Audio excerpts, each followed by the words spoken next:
551페이지.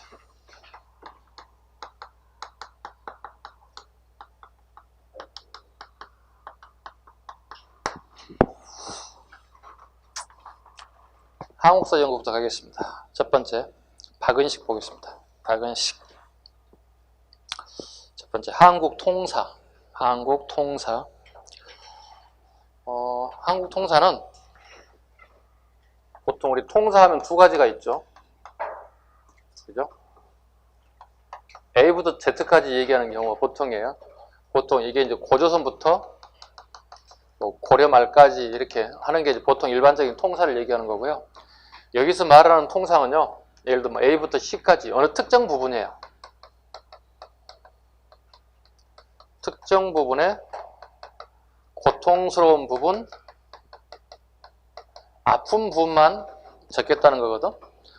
여기서 말하는 통사는 이 통자를 써요.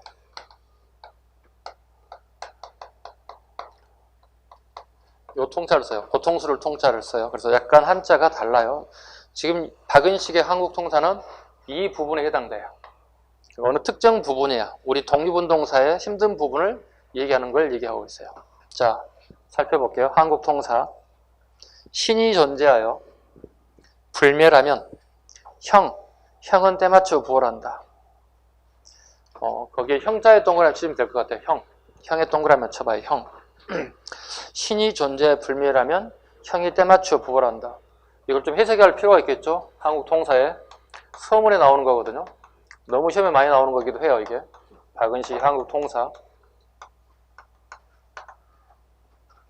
자, 봅니다. 번역합니다. 어려운 말이잖아요. 번역해 볼게요. 이렇게 번역할게요. 나라는 형태죠. 어떤 형태죠? 우리나라는 이렇게 돼 있죠. 그죠? 역사는 형태가 아니죠. 역사는 정신이란 말로 번역할 수 있겠죠. 그러니까 일본 애들이 봐요. 우리나라를 군합발로 지어 밟을 수는 있어요. 그죠? 군합발로 밟을 수는 있다고요. 대신에 여기 살고 있는 우리 민족들, 우리 마음속에, 우리 몸속에, 우리 피 속에 흐르는 역사는 짓밟을 수 없다는 거. 왜? 이건 우리 마음속에 여기에 들어있기 때문에 이것마저 짓밟을 수 없다는 거예요. 얘네들이 아무리 짓밟아도 역사는 살아있다. 언젠가 다시 부활한다. 이렇게 박은식의 한국통사의 서문에 나오는 내용입니다. 그래서 이걸 박은식이 또 이렇게 주장해요. 우리 민족이 앞으로 살 길은 혼사상이라고 주장합니다. 다시 한번요. 뭐라고요? 우리 민족이 살 길은 혼이다. 혼사상이라고 주장합니다. 요거 중요하고 요거 중요하고. 박은식을 암기 하나 해드릴게요. 제가 앞으로 문제 풀 때 계속 얘기할 거거든요. 형이 나오는 단어 딱 박은식밖에 없어. 형이라는 단어 딱 나오는 거예요. 그래서 은식이 형 이렇게 암기하시면 될 것 같아요. 우리 동네 옆집 아저씨가 은식인데 박은식인데 그냥 이름 빼고 은식이 형 이렇게 외우시면 될 것 같아요. 형태요, 혼이요, 은식이 형 이렇게 암기하시면 문제는 그냥 1초 2초 만에 풀으면 끝나는 거예요. 그냥 내용은 일단 알고 암기하면 문제는 쉬워진다는 거지. 둘째, 독립운동 지열사. 책이 또 있어요. 독립운동 지열사. 독립운동가들이 피 흘린 얘기잖아요. 독립운동 지혈사. 피 흘린 얘기란 뜻이에요. 이것도 잡아야 돼요. 책 다 잡아야 돼요. 그 다음에 유교 구신론도 또 잡아야 되겠죠? 유교 구신론. 끊임없이 계속 얘기하고 있네요. 유교 구신론은요. 유교를 새롭게 살려야 한다는 얘기잖아요. 박은식은 유학자죠. 그죠? 기존의 유학 가지고는 버텨낼 수가 없다는 거야. 서구 문물이 밀려 들어오기 때문에. 유교 구신론은 기존의 유교를 그대로 둬서는 안 된다. 그래서 양명학을 살려내야 한다. 추가해야 한다. 유교에다가 유교 플러스 양명학. 봐봐요. 어떤 내용인지 봐봐요. 그냥 외우시면 안 돼. 재미없어. 유교는 철두철미한 뭐죠? 신분제 사회를 얘기하고 있죠. 양반이 있고 중인이 있고 일반 평민이 있고 노예가 있잖아요. 그죠? 신분제 사회를 추구하는 세력들이 유교를 가지는 세력들이에요. 양명학은요. 양지론을 주장하는 애들이에요. 양지는 뭐죠? 세상은 평등하다는 거예요. 세상은 조물주가 사람을 처음 만들 때, 물건을 처음 만들어낼 때 그냥 만들어놨을 뿐이라는 얘기예요. 계급까지 만들지 않았다는 거지. 계급은 니네들이 만든 거야. 인간사들이 만든 거야. 평등하다는 거지. 그 다음에 청나라 말기 대학자입니다. 청나라 말기 대학자였던 깡유에이가 주장합니다. 문명개화론을 수행해야 된다. 문명개화론을 수행해야 된다. 세상은 급변하고 있는데 아직도 동양의 삼국들은 공자를 맹자를 하고 있다는 거야. 있을 수 없다는 얘기죠. 이건 뭐죠? 서양의 사상 플러스 제도를 수행해야 된다. 이게 깡유의 문명개화론이에요. 서양의 민주주의, 서양의 자본주의, 서양의 평등주의 다 받아들여야 한다는 얘기야. 그 다음에 제도도 받아들여야 한다는 얘기야. 제도도. 우리가 지금 현재 21세기 살고 있는 이 제도 다 받아들여야 한다는 얘기야. 이게 깡유의 문명개화론이에요. 이거 다 수행해야만이 유교를 살릴 수 있다고 박은식이 주장하고 있다고. 하나 더, 박은식이 하나 더 추가했어요. 이렇게 본인 얘기죠. 이렇게 좋은 유교를 살릴 수 있는 방법은 우리만 알아서는 널리 퍼져나갈 수 없다는 거지. 뭐 해야 한다는 얘기죠? 이렇게 좋은 것을 홍보를 해야 한다는 뜻이에요. 홍보도 해야 한다. 이런 의미를 여기 다 포함되어 있어요. 이게 유교를 살릴 수 있는 길이다. 이렇게 얘기하고 있다. 이게 문명, 개화론 플러스 양명학, 유교 이렇게 다 포함되어야 된다. 그럼 한마디로 얘기해서 뭐 하는 거야? 이걸 줄여서 얘기하면 뭐가 되는 거지? 우리가 살 수 있는 방법 뭐란 얘기지? 개하지. 개하. 서양식 교육과 제도를 다 우리가 받아야 된다는 뜻이죠. 여러분 공자를 맹자를 하면 어떻게 해요? 되게 어렵겠죠. 그죠? 선생님도 어렵겠죠. 공자를 맹자를 하면 얼마나 어렵겠어요. 선생님이 고등학교 시절에 소학이라는 책을 완판을 띄었어요. 제가. 읽고 독해를 다 하고 쓰고 다 했어요. 죽는 줄 알았어요. 왜? 우리 영어 세대예요. 선생님도. 수학 세대예요. 똑같아요. 여러분하고. 선생님 미분 조건 다 했던 사람들이에요. 이것도 어려워 죽겠는데 한자를 읽고 해독하는 게 보통 일은 아니에요. 수학 전체 이 조건 책을 갖다가요. 되게 죽는 줄 알았거든. 여러분 지금 그 책 읽으면 어떻게 할 것 같아요? 힘들 거 아니에요. 그런데 재밌는 건 그 소학을 읽었던 그 실력이 지금 한국사를 써먹고 있어. 예. 그때 고등학교 때 써먹던 그 한자 실력이 지금까지 가고 있다고요. 그때 힘들었던 건 나에게 언젠가는 돌아와. 나에게 돌아온다고. 마찬가지잖아요. 여러분들도 지금 힘들잖아요. 지금 좀 더 힘들 수 있어. 1월이 넘어가잖아요. 굉장히 압박감이 더 온다고. 1월달 넘어가기 전에. 어떤 걸요? 소학을? 미쳤어요. 시켜서 했지 당연히. 누가요? 우리 학교 다닐 때 윤리 선생님께서 한학자이셨어요. 윤리 수업은 안 했어요. 네. 윤리 수업은 안 하고 시험 문제 중간고사 기말고사는 내가 알아서 다 줄 테니까 미리서 이거 4개 더 미리 던져주는 거야. 땡큐지. 공부 안 해도 점수 나오는 거잖아요. 왜? 공부 잘하는 친구가 여기 답 몇 번이야? 2번, 3번 다 외우고 가는 거잖아요. 그리고 한 학기 내내 또 다음 학기 1년 내내 그것만 하는 거야. 1년 내내 그것만 하는 거야. 그 사람 지론이 뭐냐면 이거 배워야 다 필요 없다는 거야. 이거 하나 가지고 가면 네 인생 언젠가 써먹을 거야. 그 말이 맞네 나한테는. 나한테 적용된 거야. 그리고 오늘날 한자 실력은 그 선생님한테 배운 거 지금까지 가고 있는 거예요. 물론 중학교, 고등학교 때 한자도 배웠지만 그게 이제 중국 소학을 읽었던 것이 지금도 저에게는 굉장히 큰 뭐랄까 인생에 있어서 큰 덕을 보고 있다 이렇게 보고 있어요. 자, 요거 보시죠 이제. 됐고요. 다음 가보겠습니다. 왕양명 실기. 양명학을 연구했다. 우리 한말의 마지막 양명학자예요. 누가요? 박은식과 정인보가 가장 대표적인 양명학자입니다. 양명학은 수업했기 때문에 별도로 하지 않겠습니다. 지금. 그 다음에 이인전을 볼까요? 안중근 연개소문죠. 안중근 연개소문 밑줄 긁고요. 시험에 잘 나올 수밖에 없어요. 요 시기에 이인전이 쓰여졌던 시기가 보통 대부분이 1907년, 1908년, 1910년, 11년 때까지 주로 많이 쓰여져요. 주로 많이 쓰여진 시기가 1907, 8년, 그냥 1910년, 11년씩이 주로 많이 쓰여져요. 자, 하나씩 보겠습니다. 안중근과 연개소문이 쓰여졌다. 안중근, 연개소문이 요 시기에 쓰여진 이유는요. 우리에게 이걸 읽으라는 거거든요. 이걸 읽고 이 사람처럼 어떻게 하죠?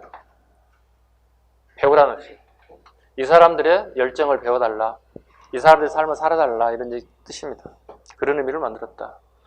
아마 여러분들이 어렸을 때 어머님께서 읽어야 할 책 100선 이렇게 해가 초등학교 때 하나씩 사서 읽으라는 거 기억나시죠? 강제로 읽으셨잖아요. 물론 좋아서 읽으신 분도 계시겠지만 강제로 읽다 보니까 뭐가 있어요? 기억이 전혀 없죠. 네, 기억이 전혀 없어요. 선생님은 초등학교 때 책이 읽을 것이 없어가지고 책 살 돈은 없고 집에 사주지도 않고 수업 끝나고 나면 도서관에서 다 읽었던 것 같아요. 도서관 책을 다 읽었던 것 같아요. 그래서 옆에 학교 가가지고 또 읽었던 것 같아요. 또 옆에 가 3개 정도 가니까 더 이상 읽을 게 없었던 것 같아요. 초등학교 때. 왜? 초등학생 수준이 읽을 게 얼마나 되겠어요? 기거대 이런 거 아니겠어? 이런 거잖아요. 네. 근데 재밌는 건 기억이 하나도 없어. 네. 기억이 하나도 없어요. 내가 뭘 이거 읽었나? 네. 기억이 없어요. 너무 이런 식의 뭐 별 기억이 안 나는 것 같아요. 이거 읽어봐가지고. 자, 이거 잡으시고요. 신채호.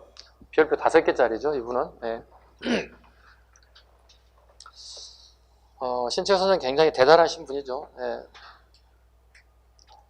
이분은 충청도 분이신데요. 네, 충청도에서 최고의 석학 중에 한 분이었다. 천재소리를 들었던 대표적인 인물이고요. 어렸을 때부터 아주 뛰어났고요.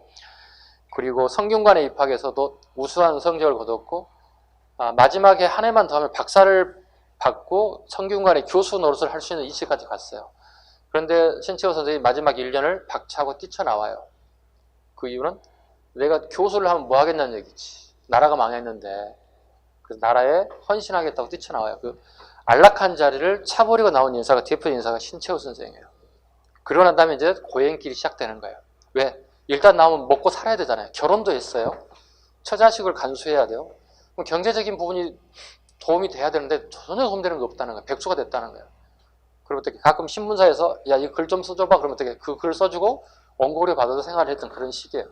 그러다 보니까 신채호 선생이 본인의 의지와 관계없이 그 사람 이력서에 언론이 등장하는 거예요. 언론이 등장하는 거예요. 신문에 기고를 하고 그다음에 나중에 주필까지 시작하는 거예요. 언론인은 생계를 위해서 한 거야. 언론인 하고 싶어서 한 것이 아니라 생계를 위해서 했던 것들이 가장 대표적인 인사예요. 그 다음에 이 사람이 우리나라 역사학계 가장 대단한 사람이죠.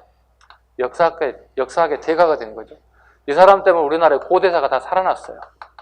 우리가 지금 몰랐던 고조선이라든가 이만조선이라든가 이런 모든 것들을 부여, 옥조 이런 모든 부분을 이 사람 때문에 우리가 배우고 있다고 봐도 과언이 아니에요. 다 이 사람이 살려냈다 보시면 돼요. 고대사라는 단어가 나오면 무조건 신채호 찾아가세요. 99%가 답입니다. 우리 역사 부분 공부할 때 고대사 무조건 신채호 99%예요. 하나씩 살펴보겠습니다. 조선사 영구초 별표 갑니다. 조선사 영구초 서문에 낭사상 조선사 낭사상 이거 뭐죠? 하랑도 얘기하는 거죠. 이게 뭐죠? 진취적이라는 거거든요. 진취적 기상을 표현한 게 하상도다. 그래서 낭사상을 굉장히 중요하게 생각했고 앞으로 우리나라가 가져야 할 사상이다 이렇게 주장했다는 거죠. 낭사상. 그리고 묘청의 난을 넣기 평가했죠. 원래는 우리가 보통 묘청의 난이라고 보통 얘기했었거든요. 근데 신채호 선생 이후부터는 뭐가 된 거예요? 묘청의 서경 천도운동으로 불리기 시작했어요. 묘청의 서경 천도운동으로 이렇게 난에서 운동으로 바뀌게 됐다. 난에서 운동 바뀌게 됐다. 신채호 선생 때문에. 이게 조선사 영구초에 나옵니다. 지금 이렇게 쑥 지나가시면 안 돼요. 다음 모의고사에 나올 수 있어요. 바꿀 수 있어요. 신채호 선생의 묘청의 서경천동, 즉 난가정신을 주장한 책은 책 제목을 조선상고에서 찾을 수 있다 살짝 바꿀 거라고 선생님이 스포일러 하고 있다고 가르쳐주고 있다고 이렇게 해주는데 틀리면 안 된다고. 외우라는 뜻이야. 외우는 방법 조선사를 연구해 보니까 신채호 선생께서 묘청이 제일이더래. 어떻게 보니까 신채호 선생이 연구해 봤더니 묘청이 제일이라. 묘청이 제일이라고 써. 1천년 이래 제1의 사건이다 이렇게 표기했다고. 1천년 이래 제1의 사건이다 이렇게 표기했다고. 외우셨죠? 신채호가 조선사를 연구해 봤더니 묘청의 서경천도운동이 1천년 이래 제1의 사건이다 이렇게 평가했다고. 조선사 연구초 이렇게 외우시라고요. 이렇게 얘기해도 다음 시간에 모의고사 랜드 틀리기만 해봐. 그때 선생님한테 선생님 틀렸어요 이렇게 쑥스럽게 얘기하시면 안 돼요. 그래서 제가 안 됐어요 이렇게 아니라 선생님 통쾌합니다 고소합니다 이렇게 얘기할 겁니다. 틀리지 말라는 얘기입니다. 이래서 진짜 될 것 같은데. 조선상고사 보겠습니다. 조선상고사 옛날 일이란 얘기야. 상고는 옛날 얘기야. 옛날 옛적의 역사를 썼다는 뜻이에요. 조선상고사 서문에 이렇게 나와 있네요. 역사는 아와 비아의 투쟁의 기록이다 그랬습니다. 선생님, 역사가 무엇이에요? 이렇게 물어봤다는 거예요. 그랬더니 아와 비아의 투쟁의 기록입니다. 나와 나가 아닌 우리나라와 우리나라가 아닌 투쟁의 기록입니다. 이걸 역사라고 했습니다. 이렇게 신초성의 조선 상고사의 서문에 나와 있다. 서문의 내용과 책 제목이 일치하는지를 끊임없이 물어봐. 요즘 최근 트렌드가 그렇습니다. 독사신론, 시간과 공간, 인물의 역사 3요소를 파악하고 민족주의 사학의 연구를 방향을 제시했다. 독사신론. 잘라서 번역 한번 할까요? 독사신론. 역사를 읽는 새로운 이론이라는 뜻이죠. 역사를 읽는 새로운 이론. 자, 봐봐요. 우리나라 처음에 고조선으로 출발했죠. 그죠? 그러나 뭐 이만조선 지나왔죠. 그리고 삼한으로 이렇게 전개되죠. 마한, 비한한, 진한. 그 다음에 고구려 백제, 신라가 연결됐죠. 그 다음에 통일신라, 그 다음에 고려, 이렇게 조선까지 왔다고요. 자, 나라가 지금 현재 존재하지 않아요? 다 존재하지 않지. 하물며 최근에 만들어진 대한제국마저도 사라져버렸지. 우리나라는 뭐야? 우리나라 지금 현재 뭐예요? 정부가 없잖아. 이걸 뭐라 불러요? 무정부라고 부르지. 무정부라고 부른다고. 없을 문자 쓰고 있잖아. 정부가 없다는 거야. 근데 이 땅에는 지금 현재 누가 살고 있죠? 나라는 없지만 우리 민족 또는 우리 종족들이 살고 있다고. 그래서 이 책에서는 뭘 얘기하는 거야? 우리에게 희망의 메시지를 전달하고 있다고. 백성들아, 국민들아, 우리나라는 현재 다 사라졌단 말이지. 그러나 지금 현재 이 땅에 누가 살고 있다? 우리 민족이 살고 있다. 그럼 누군가가 이 나라를 다시 세우면 된다. 신채호 선생님 말대로 세웠어, 못 세웠어? 세웠지. 지금 우리나라 이름이 뭐예요? 대한민국이잖아. 국민이 주인 나라가 됐잖아. 그렇다면 신채호 선생님 주장대로 대한민국 언젠가 어떻게 될 거야? 이 나라도 소멸되겠지. 그리고 언젠가 또 새로운 의문의 나라가 하나가 또 만들어지겠지. 그럼 역사를 읽는 새로운 방법을 제시한 거예요. 나라를 잃은 백성들에게 희망을 주는 거잖아요. 괜찮아. 나라 사라질 수 있어. 언젠가 영원한 건 없어. 니네들이 새로운 나라를 만들면 되는 거야. 이게 일종의 뭐죠? 종족론이에요. 민족론 니꼬로 종족론 보시면 돼요. 종족론이라고 해요. 이게 독사신론이에요. 역사를 읽는 새로운 이론이라는 뜻이에요. 이거 신문에 연재했어요. 근데 미완성됐어요. 미완성으로 끝나고 말았어요. 을지문덕, 이순신전, 최두통전 같은 이인전을 남겼다. 이건 제가 출제할 때 자주 냅니다. 이렇게 암기하시면 돼요.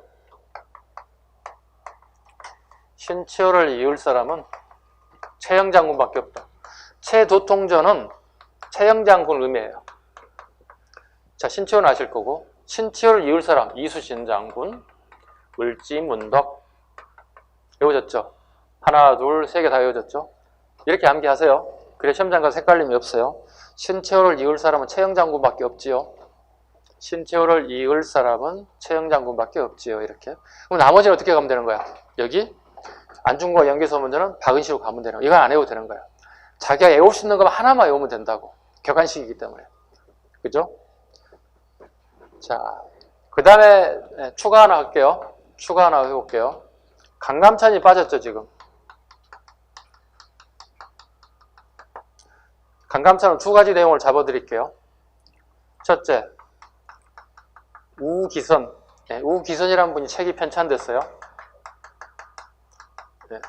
편찬되고 출판되고 판매가 됐어요. 한 분 더 있어요. 신채호 선생이 이 책을 편찬했다는 기록이 있어요. 대신 이 사람은 쓴 판매된 책은 없어요. 기록만 있어요. 상황에 따라서 시험 문제 상황에 따라서 우기선이 답이 되기도 해야 되고 신채호가 답이 되기도 해야 되는 뜻이에요. 여러분이 상황에 맞춰서 이제 문제를 풀어야 되는 거야. 그 문제가 어떤 문제냐에 따라서 우기선을 답으로 해야 할지 신체호로 답을 해야 할지는 여러분이 선택하셔야 돼요. 이해 가셨죠? 굉장히 어려운 문제를 제가 여러분 던졌어요. 문제를 풀 때 우기선을 하면 좋을 것 같은데 신체호를 하면 좋을 텐데 둘 중에 하나를 선택하라고 얘기하죠. 어려운 숙제를 주십니까? 어쩔 수 없잖아요. 출제가 안 될 거라고 보는데 가끔 우리 노량진에 가끔 선생님 출제하는 문제를 가끔 보다 보면 이런 문제 던져요. 그래서 우리 요게요 제가. 이런 문제 좀 제발 내지 말라고 이렇게 통화해서 얘기해. 제발 이런 거 내지 마. 왜요 선생님? 야 시대가 어르신들 이런 거 내고 있어. 이렇게. 왜냐면 이게 실제로 신문제 나온다면 굉장히 문제가 복잡해지거든요. 복수정답 문제가 복잡해지고 모두 답이 될 수 있는 문제들 가능성이 커지는 거거든요. 이런 거 신경 쓰지 마시고 혹시 누군가가 이런 거 가지고 실력 자랑하려고 물어보는 사람들 있어. 가끔 친구들 중에 야 강감첨제 누가 편찬하는 줄 알아? 물어보는 경우가 있어. 그럼 여러분 무시하세요. 실력도 아닌 게 실력 없는 게 실력 자랑하기 위해서 하는 거니까 무시하시고요. 여러분 알 거 요것만 하시면 돼요. 신체를 이룰 사람 누구라고요? 요것만 하나 암기하시면 문제를 풀려요. 이인제는. 그 다음에요. 천이당 시야. 이건 신채호 선생이 필명이에요. 처음에는 몰랐어요. 신채호인지 몰랐어요. 본인의 이름을 쓰지 않고 필명으로 문학 비평론을 쓴 게 천이당 시야입니다. 조선혁명선언. 이건 별표 5개짜리인 거 아시죠? 조선혁명선언. 조선혁명선언. 이거 좀 이따 또 할 건데요.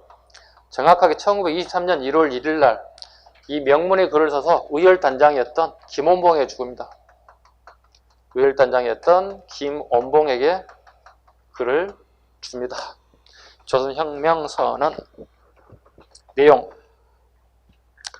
우리가 앞으로 나아갈 방향은 민중에 의한 폭력, 폭파, 암살, 살인 이걸 통해서 강도 일본을 타도하자 이런 내용이 들려있는 게 조선혁명선언입니다.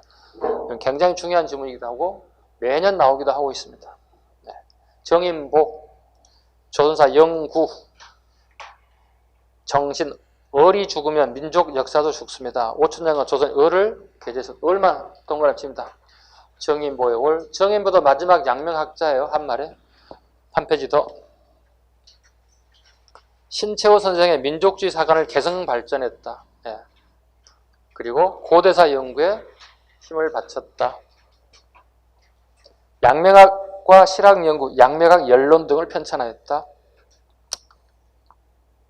그 다음에 신채호, 박은식, 신규식, 김규식과 함께 상하이에서 동제사를 조직해서 동제사 몇 줄 볼까요? 이거 7급 한 사람만 하세요. 일반 9급 하신 분들 하지 마시고. 상하이에서 독립운동 방향이 있는데 그 독립운동 단체 중에 하나가 동제사가 있었다. 동제사. 박은식, 신채호, 김규식 이런 일부 민족주의 계열의 인사들이 했던 게 동제사가 있었다. 문일평. 이거 5년 전에 기출이 한 번 나왔는데요. 이 사람이 쓴 책을 물어봤어요. 한미 50년사가 기출문제입니다. 한미 50년사. 수교를 맺은 지 50년이 됐다는 뜻이에요. 한미 50년. 문일평이 중요하게 여긴 건 조선심. 우리 조선 사람의 마음이 중요하다 이렇게 했다는 거예요. 심의 밑줄을 보시면 됩니다. 그리고 우리 민족의 대표를 세종대왕으로 잡았다. 세종대왕 밑줄을 씁니다. 문일평의 마음은 세종대왕이었습니다. 사회경제사학자 백남은 별표 하나 하겠습니다. 이거 요즘에 잘 나온다고 얘기했어요. 이미 수업 앞전 시간에 이미 마무리가 됐죠. 사회경제사학자로서 일본 애들이 우리에게 정체되어 있다고 하는 것을 반박했던 대표적인 인사. 정치적 관점이 아니라 경제적 관점에 봤을 때 세계사의 흐름과 우리나라의 흐름은 거의 비슷하다. 반박했다. 그 다음에 이청원. 이 사람도 마찬가지 사회경제사학자입니다. 그 다음에 박극채. 이 사람도 마찬가지 사회경제사학자입니다. 이청원과 박극채는 단독 문제를 아직까지 한 번도 나온 적이 없어요. 단 백남훈을 알기 때문에 문제를 풀 수는 있어요. 예를 들어 이렇게 세트로 묶을 수 있어요. 가로 넣어가지고요. 백남훈, 이청원, 박극채를 하나로 잡아. 박스로 잡고 이 사람들에 대한 내용을 옳은 것은 이렇게 물어볼 수 있어요. 그러면 여러분들은 기본적으로 사회경제사학자 측면에서 세계사를 바라봤다. 이렇게 선택지 답을 골라주시면 되는 거예요. 진단학계. 아까 누굴 비판했죠? 진단학계들이? 조선사 편수회를 비판했죠. 너무 주관적이라는 얘기죠. 그죠? 주관적 사관에서 쓰는 것은 옳지 않다. 객관적 사관, 즉 실제 증명할 수 있겠느냐. 실증주의 사관의 입장에서 조선사 편수에서 편찬한 조선사를 비판했다. 이게 진단학회입니다. 대표적인 인사 이병도. 그 다음에 고유섭 하나 잡아야 돼. 고유섭은 제가 다루긴 해요. 고유섭은 이 사람이 우리 책에 유일하게 경성제국대학 나온 사람은 이름을 밝혀요. 네, 경성제국대학 나온 사람이에요. 일본 애들이 세웠던, 우리 서울에 세웠던, 오늘날 서울대학교 전신 경성제국대학교 출신이고요. 우리나라 최초의 미술사학자입니다. 네, 최초의 미술사학자이기도 합니다. 됐죠? 네, 최초의 미술사학자이기도 합니다. 제가 아마 문제 아마 냈을 것 같아요. 네, 고유섭에 관련된 부분까지. 고유섭 하면 가장 대표적인 게 뭐냐면 책이 타파 연구 가장 조선 타파 연구 가장 유명한 책입니다. 그 3층 탑, 4층 탑, 5층 탑, 9층 탑 있죠. 탑에 대한 연구로서 우리나라에 독보적인 존재였습니다. 그 당시에 타파 연구의 가장 대표적인 유명 인사이기도 합니다. 고유섭, 이병기, 이상백, 이윤재, 문일평, 선진태 뭐 이런 사람들이 대표적인 진단학회 회원이었다. 일본의 주관적인 역사관에 비판적 시각을 가졌던 사람들이다. 조선학 운동 가겠습니다. 1934년에 밑줄 보겠습니다. 조선학 1934년 정인보, 안재용 등이 다산 정약용 서거 99주기를 기념하여 정약용 관련 논문을 발표하였다.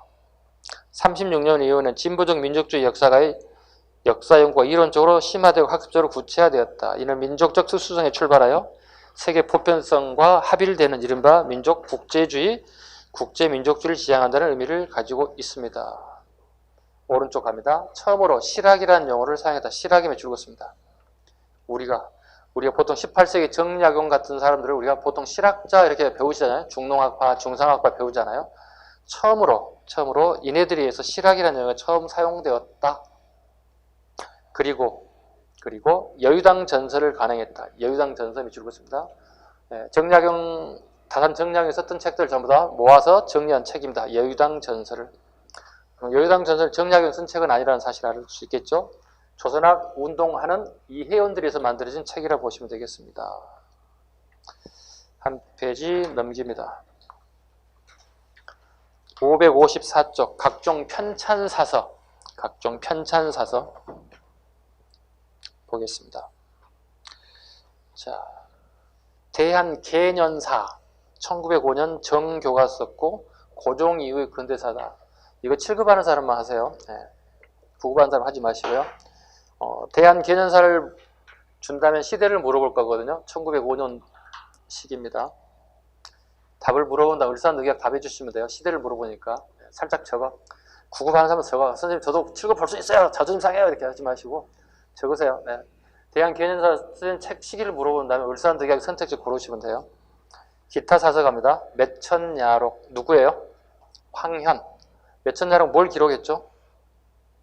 흥선대원군 기록했죠. 흥선대원군에 대한 기록이 매천야록에 다 나와요. 네. 매천야록.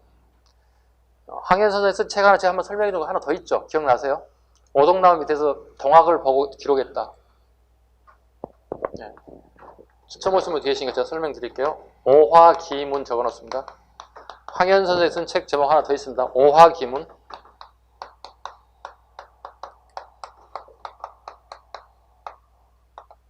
오동나무 밑에서 글을 썼다. 무엇에 대한 거? 예.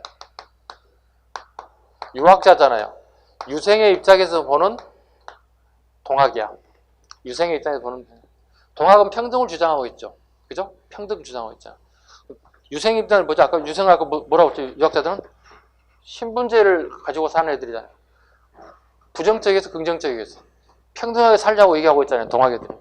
얘들이 받아들인 거예요. 아닌데 우리 신분제 사회인데 처음에는 부정적인 시각이 있지. 근데 동학의 오학임을 마지막 줄에 이런 게 나오죠. 동학애들이 주장한 내용도 내가 귀담아 들어볼 필요가 있다 주장은 나와요. 이게 진보된 학자로 보시면 진보적 성향을 가진 학자로 봐야 돼요. 보수가 아니죠. 당연히 동학을 비판적 시각으로 본다는 얘기죠. 왜? 본인이 유생이니까. 그럼에도 불구하고 그네들의 주장이 왜 이런 주장을 하냐면 귀를 담아 들을 필요가 있다고 주장한다고요. 이게 이분의 주장이에요. 누가? 황현의 주장이라고요. 황현은 우리 알다시피 우리 세종대왕식의 황희정승의 후손이기도 해요. 황희정승의 후손이기도 합니다. 그 다음에요. 독사신론 보겠습니다. 독사신론 신채호 선생. 아까 했죠? 일종이 뭐죠? 종종론이라고 적으면 돼. 독사신론 옆에다 종종론, 민족론, 종종론. 역사를 보는 관점은 나라의 관점으로 보는 게 아니라 민족의 관점에서 봐달라는 뜻입니다.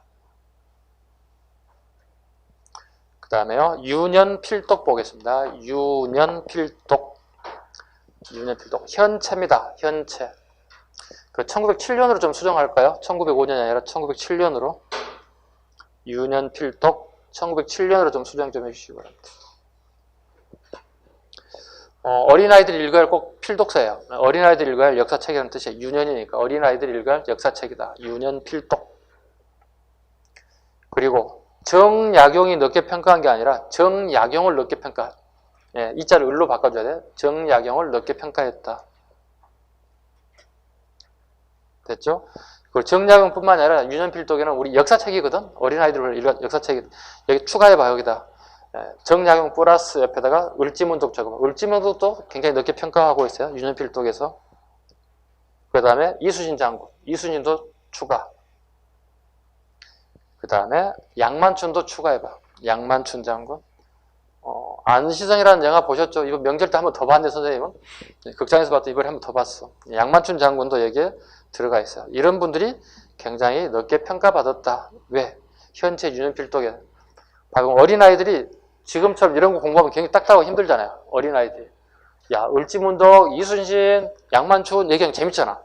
야, 안시성이 말이야, 양만춘 장군이 말이야, 당태종 이승만마다 할을 써가지고 눈탱이로 밤탱이로 만들어서 얼마나 재밌어. 그럼 애들이 어떻게 호기심을 가지고 재밌어 하잖아요. 네, 유년필독이 굉장히 많이 베스트셀러가 된 책 중에 하나가 유년필독이기도 해요. 현체입니다. 동국사략 안 하셔도 됩니다. 황현의 절명시 갑니다. 자, 황현이 죽기 전에 남긴 시예요. 절명시예요. 새 짐승도 슬피 울고 강산도 찌그리네. 무궁화 온 세상 이제 망해버렸어라. 가을 등불 아래 책 덮고 지난 날 생각하니 인간 세상에 글 나는 사람 노릇하기도 어렵구나. 이게 황현의 절명시입니다. 이런 걸 자주 읽어보셔야 돼요. 아, 이게 읽고 난 다음에 아, 이거 황현 기억 잘 하셔야 됩니다. 국어 연구 가겠습니다. 국한문 제가 보급되기 시작했다. 가보개혁 이후에. 그 다음에 서유 견문 6일준 정도 잡아야 되겠죠. 네. 미국에 유학하고 난 유학생 생활 중에 서구 구라파 여러 나라들을 보고 난 다음에 기록. 서유 견문 종교계 가겠습니다. 천도교 손병희. 천도교는 동학의 후예들이 만든 종교단체입니다. 손병희 이분이 만든 책들 보겠습니다. 잡지들이죠. 개벽, 그 다음에 신여성. 이게 언제 만드는 책들이죠? 이런 잡지들은 3.1운동 이후에 3.1운동 이후에 만드는 책들입니다. 3.1운동이 전 국민이 나섰음에도 불구하고 실패했단 말이죠. 그러다 보니 이런 개벽이라든가 이런 잡지의 내용들이 거의 대부분이 땡땡하시고 허무주의, 활기차고 이런 게 아니라 3.1운동에 우리가 전 국민이 나섰음에도 실패했단 말이야. 허무주의적인 내용들이 주로 많이 내용을 가지고 있더라. 대종교, 나철, 단군 할아버지를 기본으로 해서 만든 종교, 대종교, 나철. 단군 숭배 사상. 그럼 이네들이 만든 것, 나철 5개호가 만든 거 한번 볼까요?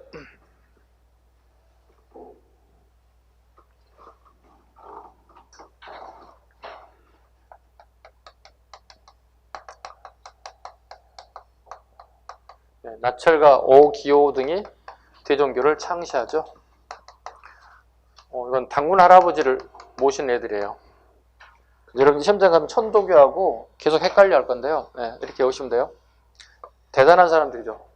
단군 할아버지 이렇게 외우시면 돼요. 동학은 천도교가 되는 거고요. 단군 할아버지를 기념하기 위해서 만든 게 중광절이에요. 중광절. 우리 크리스마스 하듯이 이런 거예요. 그리고 얘들이 이제 간도 지방으로 건너간다고요. 간도로 이주하기 시작한다고. 그래서 만든 게 중광단이죠. 무장단체 출발점이에요. 무장단체로 출발하기 시작하는 거예요.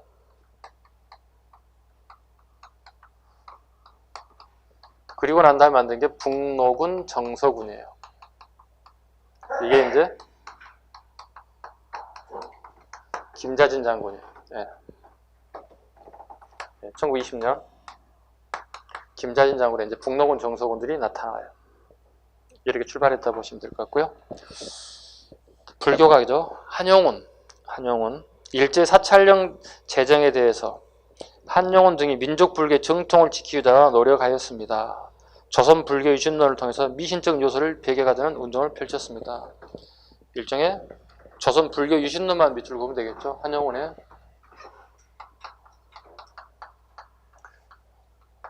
자 봐봐요. 우리가 개항이 되죠. 1876년에 부산, 원산, 인천 이 개항되죠. 요 이후에 이제 점차 항구 도시들 있죠. 목포, 그 다음에 군산, 기타 이런 도시들이 몇 개가 더 개항이 돼요. 이때 일본 불교가 유입된다고요. 개항장을 중심으로 일본 불교가 유입되기 시작한다. 왜? 개항장에 주로 일본인들이 많이 거주하다 보니까 그네들을 위한 종교가 만들어지는데 그게 대부분이 일본식 건물에다가 일본식 부처를 모신다고요. 지극히 일본 에세카되어 있다고요. 에세카된 불교라고요. 그래서 지금 항구 도시에 가보시면 사찰들은 상당수는 일본식 건물에 일본식 부처님이 안치되어 있다고요. 우리 부처님, 석굴암에 온화한 미소를 띠고 있는 그 부처님하고 좀 차이가 있어요. 네, 이게 그 다음에 또 문제는 그 사찰령에 뭐가 있냐면 주지스님을 선출하는 게 사라져요. 예전에는 우리가 반장선거할 때 선출하는 방식이었다는 거야. 그런데 이제는 종단에서 임명한다고요. 불교 종단에서 임명해서 내려보낸다고. 주지스님을 갖다가. 종단이 만들었다는 얘기 뭐죠? 총본산이 있고 그 다음에 교구가 있다는 거예요. 이렇게. 그 다음에 교구에는 또다시 말사라는 게 존재한다. 이런 조직체계가 만들어진다고. 일본인들이 우리 불교를 통제하기 편하게끔 만든 게 이런 총본산, 교구, 말사 이런 게 만들어진다고. 봐요. 조계종 총본산. 조계종 서울에 있어요. 종래. 그 다음에 무슨 1교구, 2교구, 3교구 이런 교구들이 만들어진다고요. 그리고 거기에 이제 말사, 조그만 절들이 1말사, 2말사 쭉 이렇게 말사가 굳어. 우리 이런 거 좋아하잖아요. 앞으로 여러분 공무원이 된다면 책상 위에 테이블이 항상 만들어진 게 뭔지 아시죠? 여러분 조직도가 책상에 쫙 갈려. 그리고 거기에 시청이면 시청, 구청이면 구청에 전화번호가 다 적혀 있다고. 1, 2, 3, 4, 2, 3, 4, 5 다 적혀 있다고. 근데 예를 들어 건축부에 근무하는데 민원실에 전화 돌리고 싶으면 어떻게 누르면 되잖아요. 이게 조직도가 다 그래. 불교도 이런 조직망을 통해서 통제하기 시작했다는 거예요. 이걸 벗어나야 한다고 생각하는 게 한용운 생각이다. 다 없애야 한다고 생각하고 있죠. 원불교, 박중빈. 원불교 좀 어렵긴 한데 현대화된 불교라고 적어놓을까요? 원불교는 현대화된 불교입니다. 불교는 불교인데 현대화된 불교라고 적어놓을까요? 네. 얘네들이 추진했던 사업 하나 보겠습니다. 개간사업과 저축운동에 밑줄 긋습니다. 개간사업과 저축운동을 중심으로 활동했다. 이건 안 잊어먹을 수 있는 방법이 있어. 그 원불교인들을 보면 이게 옷을 입었다면 여기 동그란 원을 그리고 다니는 옷을 입어 이렇게. 원이죠 이렇게. 이걸 살짝 띄워 볼까요? 이렇게. 여러분 어렸을 때 한번 생각해봐. 집에 돼지 저금통장 엄마가 사줄 때 한번 생각해봐. 여기에 구멍 뚫어서 다 뚫어서. 마켓은 여러분 칼로 막 뚫잖아. 그지? 그리고 동전 100원짜리 의자 막 넣잖아. 네, 원불교는 저축운동이야. 상상하시라고 이렇게. 아니 이 많은 내용을 어떻게든 간에 여러분 집어넣어야 되잖아. 어떻게든 간에. 원불교 동그란 통에 구멍 뚫어서 저축운동했다. 기억하시면 되겠죠. 개신교 지금 기독교인들이 계실 건데요. 네. 제사 안 지내시잖아요. 인사 안 하시잖아요. 사자에게, 돌아가신 분에게. 마찬가지죠. 신사는 전쟁을 일본 애들이 대동아 전쟁을 포함한 우리 한반도 침략, 만주사변, 중일전쟁을 통해서 전사한 일본인 군인들이 있어. 지휘관들이 있다고. 그 애들이 입회를 모시는 공간이 신사라고. 그 신사, 우리가 참배하는 운동을 있을 수 없다는 거지. 자기 조상에게도 절을 하지 않는 사람들이 왜 남의 나라 전쟁에 수행했던 사람들이 절을 할 이유가 있다는 이 신사 참배 거부 운동은 개신교입니다. 천주교, 고아원, 전쟁에 부모를 잃은 애들, 고아원, 그 다음에 양로원, 이와 같은 사업을 전개했고, 경향이라고 하는 잡지를 발행했고, 천주교 옆에 땡땡 하시고요. 무장단체도 하나 적어놓을까요? 천주교 무장단체 뭐예요? 예, 의민단을 조직했다는 것도 하나 적어볼까요? 예, 무장단체입니다. 무장단체인 의민단을 조직하기도 했다. 살짝 추가하겠습니다. 언론활동 볼까요? 언론활동. 반복되네요. 조선일보, 동아일보. 안 하셔도 될 것 같습니다. 안 하셔도 될 것 같습니다. 끝에 것만 하면 될 것 같아요. 자, 제일 밑에 일장기 말소 사건. 1936년 연도에 오고요. 그리고 이때 베를린 올림픽 적을까요? 네, 1936년 베를린 올림픽 송기정이 금메달 딴 내용에 대해서 총독부의 탄압으로 조선일보, 동아일보가 폐간됐습니다. 일장기 말소 사건이라고 보통 얘기합니다. 이거 던져주고 시험에 나온다 뭐가 나올 것 같아요? 36년과 가장 가까운 사실을 선택지 고르라고 얘기할 거예요. 이해 가셨죠? 36년과 가장 가까운 시대의 사실을 여러분 선택지 고르면 됩니다. 됐죠? 조금 쉬겠습니다. 쉬고 이제 독립운동부터 하도록 하겠습니다. 쉬겠습니다.